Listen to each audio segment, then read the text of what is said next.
We're joined right now on RealAgriculture.com by Ken Nyiri. He is a principal consultant with CRU. Welcome today, Ken. Well, thank you. So, Ken, for a lot of farmers, they have a hard time understanding, possibly, with corn prices going up, like they have. Why is nitrogen going down? Well, we got to remember that this is an international marketplace, and when you look at North America is a net importer of nitrogen products.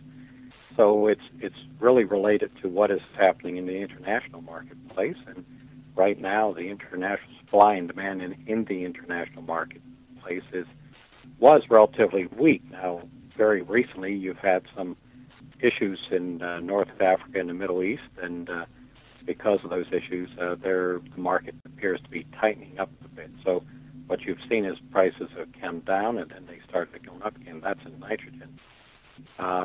In nitrogen, we import over half. And when I say North America, I'm focusing on the United States, obviously. But when we look at North America and the United States in particular, we import over half of our nitrogen fertilizers.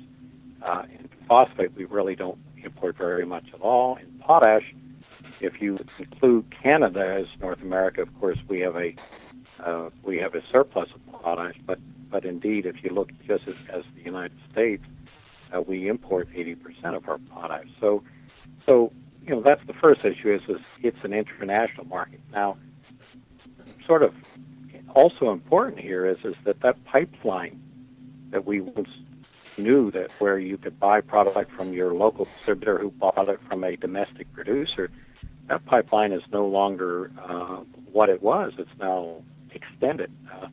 If you're trying to buy, let's say, some nitrogen from Saudi Arabia, for instance, by the time you load it on the boat and deliver into the mouth of the Mississippi River, it could be 40, 45, 50 days even. By the time you get it upriver, it could take another 6, 8 days. So that pipeline has been extended, so that means that people who are bringing the supply into the country are being forced to bring it in well in advance of the time that it's actually going to be used.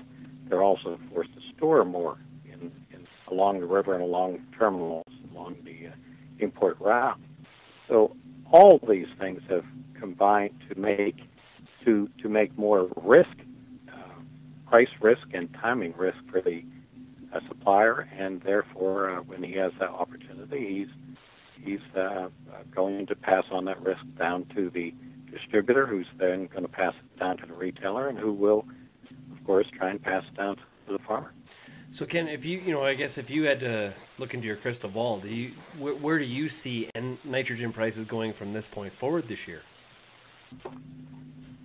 Well, that crystal ball is it's not always a little cloudy, illuminated as well as it used to be. But we think that globally that the nitrogen market has probably reached it's reaching its peak. I think it's shown a little bit of strength here during the spring season, but still the fundamentals of supply and demand will still take hold in the end. We think that at the end of the day that the nitrogen market actually has, if there's a direction to call, that direction would probably be down by year end. So down from right now's price, then? Down from where it is today, yes. Okay. We're looking at April. Again, I look at North American or the United States market, but urea is probably selling somewhere around at $340, $350 at the Gulf of Mexico, and by the time it gets into the Midwest farmer, it's selling at about $500 a ton. We think the prices are probably going to drift downward once the season's over.